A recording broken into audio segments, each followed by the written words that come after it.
The Second World War was a time of immense tragedy and heroic legends, but few stories are as peculiar as that of Oscar, a simple black and white cat destined to become the most resilient sailor in history. Known by sailors as Unsinkable Sam, this feline survivor defied death on 3 separate occasions during the Atlantic conflict. His journey began aboard a massive German battleship long before he became a mascot for the Royal British Navy sailors. Our story starts with the Bismarck, a vessel that represented the pinnacle of German engineering. It was a terrifying leviathan designed to rule the waves, yet it was destined for a swift and rather brutal end in the cold Atlantic. The Bismarck was tasked with commerce raiding, hunting down vital Allied supply lines that kept Britain alive. But the Royal Navy was desperate, and they hunted the German giant with every resource they could muster in that vast ocean. When the Bismarck was finally cornered in May 1941, the ensuing battle was catastrophic. Torpedoes tore through the hull, and the great ship began its final, agonizing descent into the dark depths of the abyss, taking thousands of souls down. As the ship groaned and slid beneath the freezing waves, one small survivor was spotted clinging to a piece of floating debris. The sailors of the HMS Cossack pulled the cat from the wreckage, unaware of his strange, dark fate. The crew of the HMS Cossack was initially confused by their newest recruit. They did not know the cat had been on the Bismarck, but they took him in nonetheless, naming him Oscar and providing him with warm food. Life aboard the Cossack was vastly different from the high-tension environment of the Bismarck. It was a destroyer, agile and fast, constantly patrolling the dangerous waters of the Mediterranean and the North Sea, searching for elusive enemy submarine contacts daily. For months, Oscar enjoyed the camaraderie of the British crew. He roamed the steel corridors with confidence, becoming a symbol of luck during patrols. But the war in the Mediterranean was heating up, and danger was lurking everywhere under waves. In October 1941, the Cossack was patrolling off the coast of Gibraltar, escorting a vital convoy of supply ships. The German U-boats were silent killers, waiting patiently beneath the surface for the perfect moment to strike their unsuspecting metal prey. A torpedo slammed into the Cossack with deafening force. The blast crippled the ship instantly, shattering the bow and setting the midsection ablaze. Panic surged through the crew as the once proud destroyer began to tilt dangerously toward the icy water. Oscar was thrown from his resting place by the violent explosion. The ship was dying, and the crew was forced to evacuate into the small rafts. Amidst the chaos, the cat remained calm, waiting patiently to be found once more. Against all odds, the cat was plucked from the ocean once again by the rescue vessels. He had survived the sinking of the Bismarck and the HMS Cossack, earning his reputation as a cat with 9 lives and endless luck. The legend of the unsinkable cat began to spread through the Royal Navy. Sailors spoke in hushed tones about the small animal that seemed to carry an aura of protection, surviving where even the strongest warships had failed to stay afloat. His next posting was aboard the HMS Ark Royal, a famous aircraft carrier. This ship was a crown jewel of the fleet, participating in some of the most critical naval engagements of the entire war in the Mediterranean theater of operations. The crew of the Ark Royal welcomed the cat, now officially named Unsinkable Sam, with open arms. He was no longer just a stray, he was a talisman. They believed his presence would ensure the ship's safety during the coming battles. But November 1941 proved to be the darkest month for the ship. As the Ark Royal was returning from a mission, a torpedo struck the carrier. The damage was fatal, causing the massive flight deck to list severely within minutes. The loss of the Ark Royal was a significant blow to British naval prestige. As the ship slid beneath the Mediterranean, men once again searched for the cat who had cheated death twice already. It felt impossible he would survive again. When rescuers arrived, they found Sam clinging to a floating plank of wood, drifting alone in the vast sea. He was soaked, shivering, but still alive. His rescue was a miracle that stunned the surviving crew members of the carrier. How did he do it? Some sailors whispered that he was a ghost, others that he was the luckiest creature on Earth. Regardless of the reason, the cat had now survived 3 major naval disasters in just a single year. The Admiralty decided that Sam had seen enough combat for one lifetime. It was time for his retirement. They sent him to a home in Belfast, far away from the dangerous Atlantic tides and the lurking threat of U-boat torpedoes. Life in Belfast was peaceful. The cat spent his days sleeping in the sun and enjoying the quiet life of a landlubber. He was no longer a sailor, but a celebrity, often visited by the men who had served with him. But his story didn't end there. The legacy of Unsinkable Sam grew into a myth. Artists painted his portrait, and newspapers recounted his miraculous survival, turning a simple ship cat into a beacon of hope for a weary, war-torn nation. Sam passed away in 1955, leaving behind a legacy that remains one of the most intriguing tales of the Second World War. A portrait of him hangs in the National Maritime Museum in Greenwich, preserving his memory for future generations. When we reflect on the war, we think of the tanks, the planes, and the grand strategy. But sometimes it is the small, unexpected stories that humanize the struggle, reminding us that life finds a way even in darkest times. Was Sam lucky, or was he something more? It is a question that many have pondered for decades. Perhaps he was simply a survivor, a creature of instinct that understood better than any human how to keep afloat when everything failed. The sailors who served with him never forgot him. They remembered the way he purred during the storms, how he ignored the sound of sirens, and how he always managed to find a safe spot just before the ship was hit. It is a lesson in resilience. We are all thrown into storms sometimes, and like the cat, we must find our own floating plank. We must endure, survive, and wait for the rescue that will eventually come from the horizon. Perhaps the true hero of this story is not just the cat, but the human spirit that protected him. Even in the height of total war, these soldiers found the compassion to save a small life, a tiny act of kindness. As the history books remain closed for the night, we remember the ships that vanished, the sailors who gave everything, and the one small black and white companion who witnessed it all from the safety of his 9 lucky lives. Beyond the legend, we must examine the environment Sam lived in. Life on a warship was grueling. Sailors endured cramped quarters, constant humidity, and the pervasive scent of oil, coal, and salt. For a cat, the ship was a sensory nightmare, yet Sam thrived amidst the machinery and the thrum of diesel engines that defined his existence on the high seas. These feline companions were not mere mascots. They were official crew members tasked with keeping the ship's rodent population in check. Rats were a plague, devouring precious rations and gnawing through critical electrical wiring. Sam was, in essence, a working member of the Royal Navy, performing an essential duty that kept ships combat ready. The diet of a wartime cat was surprisingly varied. While rationing was strictly enforced for humans, cats often fared better due to the sympathetic nature of sailors. Sam would have feasted on fresh fish caught by the crew, bits of tinned beef, and even portions of the daily rum ration if he were feeling particularly bold. This diet, supplemented by scraps from the galley, kept him healthy enough to survive the frigid waters of the North Atlantic. It is fascinating to consider how his nutritional intake might have contributed to his longevity and his apparent ability to maintain composure even when his surroundings were literally falling apart around him during enemy attacks. Consider the psychology of the sailors. In the midst of terrifying combat, a creature like Sam provided a necessary psychological anchor. He represented a slice of civilian life, a reminder of the homes and families the men had left behind. When the sirens wailed and the depth charges shook the hull, Sam's indifference was infectious. If the cat wasn't panicked, perhaps the men felt they shouldn't be either. He became a living talisman, an embodiment of the stiff upper lip mentality. His presence didn't just boost morale, it provided a shared focal point that unified a diverse crew of young men facing their own mortality every single day.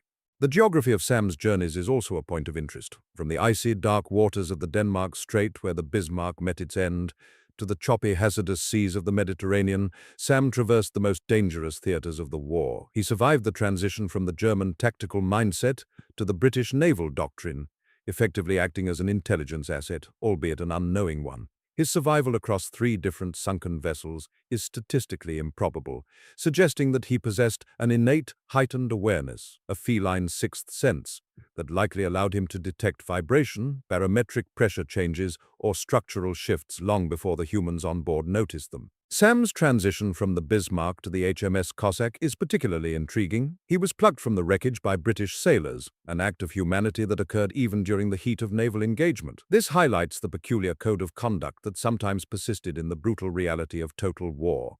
It wasn't just about destroying the enemy. There were moments where the preservation of life, even a feline life, took precedence. This interaction marked the start of his tenure as an unofficial mascot, demonstrating how swiftly the loyalties of a creature like Sam could shift once he realized where his next meal was coming from. The HMS Cossack was a tribal-class destroyer, a very different breed of ship compared to the massive Bismarck. The Cossack was sleek, fast, and agile, designed for escort duty rather than the heavy bombardment of capital ships. Sam would have felt the ship's movements much more intensely. As the vessels zigzagged through the Atlantic to avoid U-boat torpedoes, Sam was exposed to constant, violent pitching and rolling, yet reports suggest he was remarkably steady. This physical resilience speaks to the evolutionary history of cats, but specifically to Sam's unique adaptation to the harsh, unforgiving life at sea, where gravity was merely a suggestion. When the Cossack was hit, the chaos must have been absolute. Torpedo strikes create a secondary explosion as they hit fuel and ammunition stores. The sound alone is enough to permanently damage human hearing, yet there is Sam navigating the debris and smoke. It is almost certain he moved toward the highest point of the ship as it began to list. This instinctual behavior is common in many animals during shipwrecks. It saved him from being trapped in the lower decks where the water would have risen fastest, ensuring he stayed clear until the final critical moments when rescue was possible. Following the sinking of the Cossack, Sam found himself on the HMS Ark Royal. This was a significant jump in scale. The Ark Royal was a behemoth, a centerpiece of the British fleet. Here, Sam was no longer a stowaway or rescue. He was a celebrity. His fame preceded him. Pilots, engineers, and sailors alike sought him out. The scale of the Ark Royal meant Sam had much more territory to patrol, and he allegedly became an expert at avoiding the flight deck during takeoff and landing cycles, a feat that required impressive timing and spatial awareness in an environment of constant noise. The destruction of the Ark Royal in November 1941 was particularly devastating for the British morale. It was a massive vessel, and its loss was felt deeply across the Admiralty. Yet, in the reports of the sinking, there is this small, almost surreal detail: the recovery of the Cat. It wasn't just a rescue, it was a symbolic victory. In a war defined by overwhelming loss and destruction, the ability to save one small life against such impossible odds became a beacon of hope for the surviving crew members who were processing their own narrow escape from a watery grave. We often overlook the sensory world of a cat on a warship: the constant low-frequency thrumming of the engines, the high-pitched whistle of wind through the rigging, and the sharp metallic tang of gunpowder. Sam existed in a state of high alert. His whiskers, sensitive to pressure changes, would have alerted him to the changing air currents before a torpedo hit. This biological capability, combined with his experience, arguably created an early warning system that could be felt by anyone who happened to be nearby. When Sam grew restless, some sailors learned to pay attention. He was an unintended organic radar for the crew. The move to the mainland for Sam was a drastic change of pace. Belfast was a bustling grey city, but it was anchored to the earth. The constant motion of the sea was replaced by the firm, unchanging ground. For a cat so accustomed to the perpetual roll of the ocean, one wonders if he ever felt a form of land sickness. He went from the high-stakes environment of naval warfare to the quiet life of an office cat at a naval headquarters. It was a well-deserved retirement, but it marks the end of an era for the sailors who had been comforted by his presence. Beyond his survival, Sam represents the silent victims and survivors of the war. Thousands of men were lost at sea, many whose names and stories have been swallowed by the waves, much like the ships themselves. Sam's story persists because he acts as a vessel for our own desire to believe in luck, divine intervention, or simple, stubborn resilience. He allows us to tell the story of the naval war through a perspective that is non-political and non-ideological. He is a survivor of every side, a creature who belongs to no nation, only to the sea that nearly claimed him 3 times over. Let us consider the materials of that era. The ships were made of heavy, riveted steel, the life rafts were rudimentary wood and canvas, and the clothing the sailors wore was heavy wool. Everything about Sam's experience was heavy, abrasive, and unforgiving. He had to learn how to walk on surfaces that were slick with fuel oil and seawater. He had to dodge heavy chains and swinging crates. His physical agility was tested every single day. This wasn't just a house cat. This was an animal that had adapted its motor skills to match the violent, unpredictable environment of a moving, sinking steel fortress. One must wonder about the other animals on board. While Sam is the most famous, many ships had dogs, parrots, or even smaller animals. Most of these didn't survive the frequency of ship sinkings that Sam experienced. The disparity in survival rates reinforces the idea that Sam was something of an outlier. Perhaps his temperament, a calm, observant nature, was his greatest asset. Panic is the killer in a disaster. By staying calm, conserving his energy, and finding the best path to safety, Sam displayed a level of survival intelligence that arguably outclassed many of the humans around him during the evacuation orders. As we look at the legacy of Unsinkable Sam, we see a bridge between the clinical history of naval logistics and the emotional reality of warfare. His story is a case study in how humans anthropomorphize their surroundings to cope with trauma. By giving Sam a name and a personality, the sailors were building a narrative that helped them process the loss of their comrades. He wasn't just a cat. He was a symbol of continuity. If Sam could make it through the Bismarck, the Cossack, and the Ark Royal, maybe they could make it home too. That is his true contribution to the war effort. The technical challenge of keeping a cat on a ship in the 1940s was significant. There were no pet supplies, no specialized food, and no climate control. Yet, the sailors managed it. They made little collars, fashioned sleeping areas out of spare canvas, and ensured he was moved to safety during drills. This effort reflects the underlying humanity of the sailors. In a time when they were trained to be instruments of destruction, they chose to act as guardians for a creature that could offer nothing in return but its presence. It is a subtle but powerful testament to the goodness that can exist even in dark times. When the Ark Royal went down, the rescue operation was complex. The British fleet was under intense pressure, and the recovery of survivors was a priority. Seeing the cat in the water or clinging to a float would have been a moment of surreal relief for the recovery crews. It provided a much-needed morale boost during a time of defeat. The stories of Sam being passed from boat to boat became a sort of shipyard folklore, a tale that was embellished and shared in bars and mess halls long after the war had ended. He was a mythic figure before his final journey to Belfast. The environmental conditions Sam faced were often extreme. In the North Atlantic, the water temperature could cause hypothermia in minutes. For a small mammal, the endurance required to survive even short periods in the water is nearly superhuman. That he managed this 3 times suggests he was either incredibly lucky or, more likely, exceptionally good at finding floating debris and sticking to it. His ability to sense the direction of rescue vessels or to remain visible in a vast, dark ocean is a testament to the instinctual drive to live that is present in all sentient creatures. Consider the naval architecture he navigated. Battleships, destroyers, and carriers all have distinct layouts, complex stairwells, and labyrinthine corridors. Sam's cognitive map of these ships would have been incredibly detailed. He knew which doors led to the galley, which decks were off-limits, and which areas were warmest from the engine pipes. When the alarms rang, he knew the fastest routes to the upper deck. This spatial mastery is a skill that takes months to acquire on a single ship. Yet, Sam adapted his knowledge to 3 completely different designs, showing an incredible level of adaptability and intelligence. The transition to a land-based life in Belfast, while seemingly dull, was a change of scenery that few war veterans ever really got to enjoy. He spent the remainder of his years at the home of a sailor, likely enjoying a garden, soft cushions, and the absence of sirens. It is a peaceful conclusion to a life defined by chaos. It represents the idealized goal of every soldier, to return home, put aside their gear, and live the rest of their days in safety. Sam's retirement was the ending that many thousands of others never received, which adds a layer of poignancy to his later years.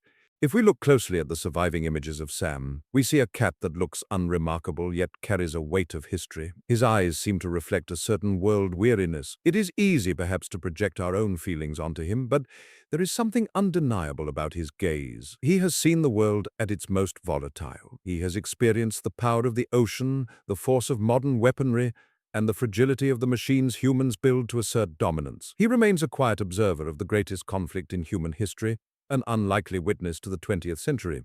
It is worth exploring the role of ship cats in history more broadly. They were common for centuries, essential for maritime trade and naval operations. They were considered good luck, and their presence was a ritualistic necessity for many crews. By the time of the Second World War, this tradition was fading, but Sam proved that the old ways still had merit.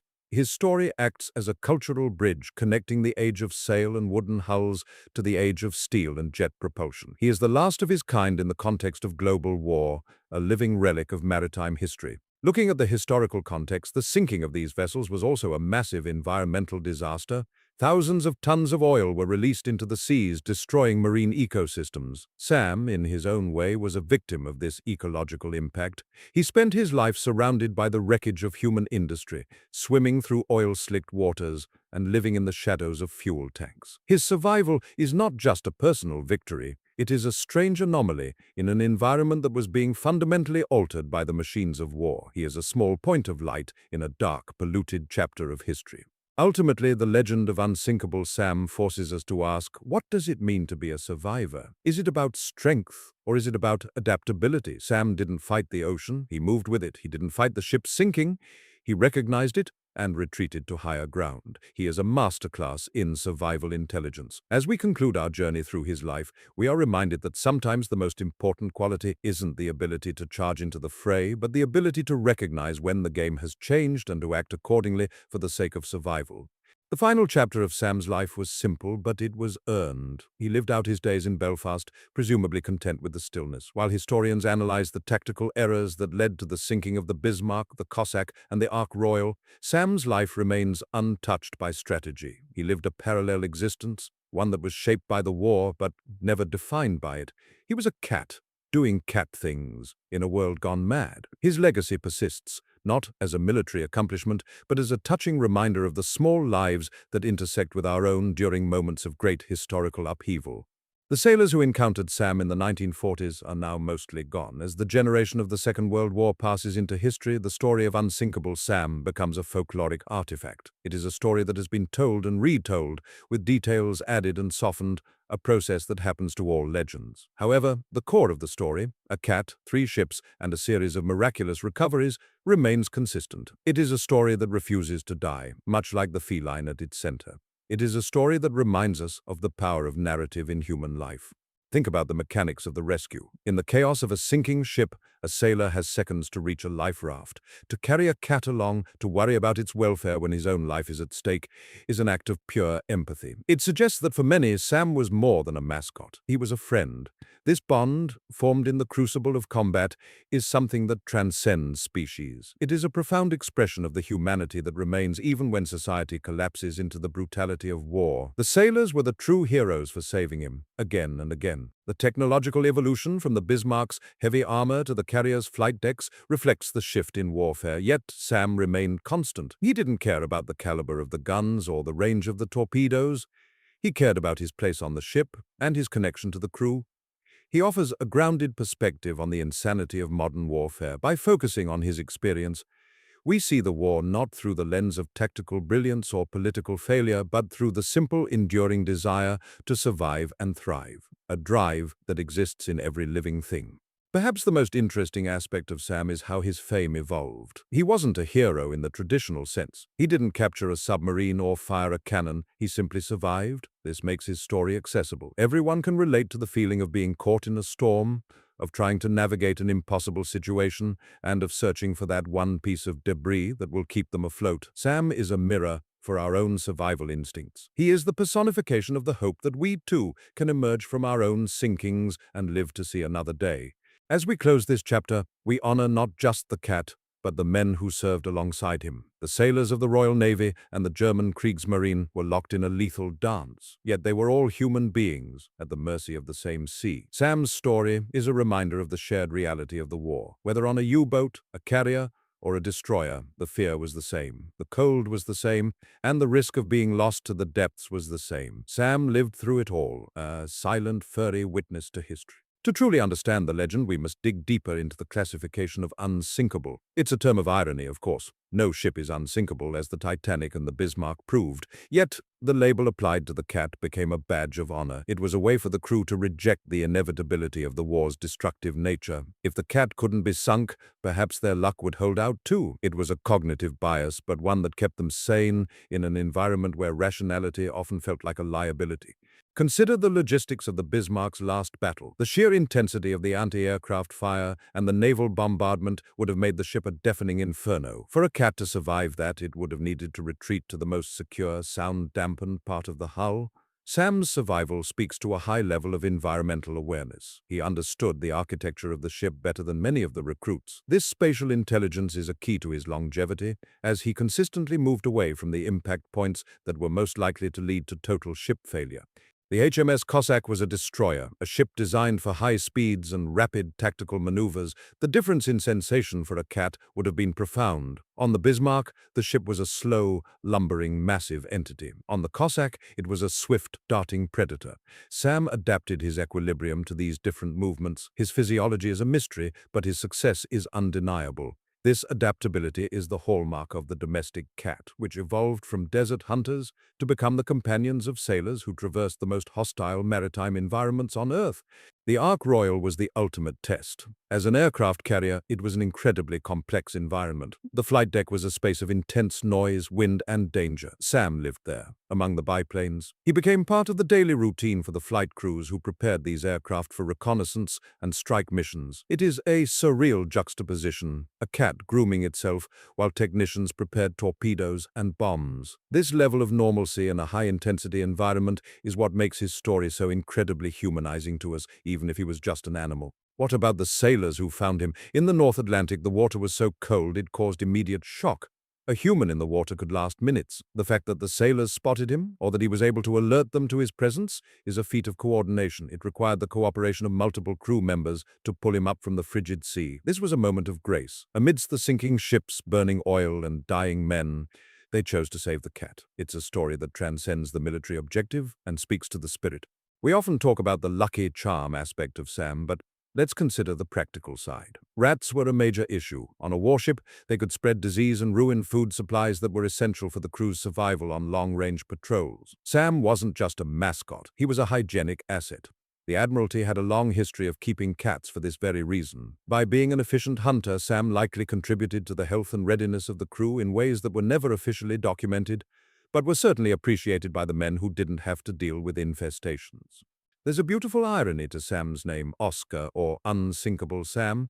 He was a name-shifting entity, a traveler of ships, a cat of the world. Each crew gave him a piece of their identity. On the Bismarck, he was just a cat. On the Cossack and the Ark Royal, he became a symbol. This is how legends are built. We take a fragment of the truth and wrap it in the needs of our own collective psyche. He became a container for the sailors' fears and hopes, a silent vessel for their shared humanity during the conflict.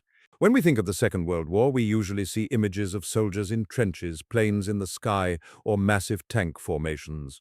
The naval war is different. It is a story of distance, of vast empty oceans, and of the profound loneliness that comes from being out of sight of land for months. Sam's life was defined by this isolation. He lived in a world where the horizon was the only constant. His adaptation to this immense space and his ability to remain a grounded presence within it is a lesson in perspective for us all. There are many unsinkable legends in history, but Sam is unique because he is tied to the physical reality of the ships he served on. He didn't just survive one sinking, he survived 3. This statistical anomaly forces us to look at the intersection of chance and biology. Was he just lucky, or did his evolutionary traits, his agility, his sensitivity to vibration, his ability to conserve energy, give him the edge he needed? It is a question that science can't fully answer, which is why the mystery of his survival remains so compelling to this day. The finality of his death in 1955 in Belfast is a quiet ending to a life of adventure. He died not in the sea, but on land in a home. It's the retirement that every veteran of the war dreamt of, but so few were afforded. His life ended not with a bang, but with a period of peace. It's a fitting end for a creature who had seen enough of the world's violence to last a dozen lifetimes. He reminds us that even after the storm has passed, there is a place for rest and for quiet reflection. Let us consider the role of the sailors who kept him. They were in a state of constant, heightened stress, yet they took the time to care for him. This says something profound about the human need to nurture, even in the midst of extreme adversity. It suggests that our capacity for kindness is not suppressed by the horrors of war, rather, it is sharpened by them. By caring for Sam, they were expressing their own desire to hold on to the values they were fighting for in the first place: kindness, life, and the preservation of the innocent. The geography of the North Atlantic is particularly unforgiving, cold, dark, and unpredictable. Sam traveled these waters during the height of the U-boat offensive, a period of maximum risk for the British fleet. Every day was a gamble. Sam's survival across these regions is a metaphor for the survival of the convoys themselves. He was a small, furry convoy, navigating the same currents, facing the same threats, and proving that with enough vigilance and a little bit of help, even the most unlikely survivor can make it home across the vast, dangerous expanse of the ocean. Think about the ship's sounds, the rhythmic pumping of the engines, the metallic clatter of the galley, the voices of the crew. Sam knew every one of these sounds. When the pitch changed, when the engines groaned or the alarm wailed, Sam would have known exactly what it meant. He was an integrated part of the ship's operating system. He was a creature of habit, and his habits were formed by the machinery of the war. He lived in a world where sound was information, and he was better at decoding that information than almost anyone else on board. His story is also a reminder of the fragility of the ships themselves. These were the largest, most technologically advanced machines humans had ever built, and yet they were destroyed in minutes by torpedoes or bombs. Sam saw this repeatedly. He saw the transition from invulnerability to total destruction. This is a profound experience for any creature, even a cat. It gives his life a sense of gravitas that goes beyond the cute mascot narrative. He was a spectator to the destruction of the era's most powerful symbols of strength and state power. Why do we keep telling the story of Unsinkable Sam? Because we need to know that there is still a sense of wonder in a world defined by industrial-scale tragedy. We need to believe that some things are meant to survive, that there is a purpose, a path, and a destiny. Sam is a character in our collective myth-making. He is the lucky survivor, the cat who cheated death, the symbol of resilience. Whether the story is entirely true in every detail matters less than the fact that it serves as a testament to our own hope for survival. The life of a sailor in the Royal Navy during WW2 was marked by long periods of boredom followed by moments of intense terror. Sam lived through this cycle over and over. He would have felt the tension in the air, the hushed whispers of the men, the frantic activity when an alarm sounded. He was a silent listener to the war. He saw the letters home being written, he heard the stories shared in the mess hall, and he understood the rhythm of human life under pressure. He was a member of the crew as much as anyone else. Think about the transition from ship life to home life for Sam. The house in Belfast must have been a strange environment. After years of metal, salt and sea, no rolling motion, no engine vibration, no constant movement, the silence must have been absolute. Yet he adjusted. It's a testament to the versatility of the animal, but also to the comfort of a settled life. He had gone from the center of a world-shattering conflict to the quietude of a simple domestic existence. It's the ideal ending for a life lived in the extremes. There's a lesson in his survival. We are all living in a time of great change, of intense and unpredictable challenges. We are all trying to navigate our own versions of the sinking ship. Sam's life teaches us that the key to survival is not in trying to stop the storm, but in finding the right path through it, by keeping a calm demeanor, by observing the changes in our environment, and by staying connected to the people around us. We can find our own way forward, even when the foundations of our world begin to shift. Sam's presence on the ship brought a sense of home to a sterile, industrial space. When the ship was in dry dock, or when it was steaming through the open sea, he was there, a grounding presence. It's hard to overstate how important this was for the sailors. In a war that forced them to be instruments of destruction, the simple act of caring for a cat helped them maintain their own sense of identity. It reminded them that there was a world beyond the war, a world of life, connection, and simple joys.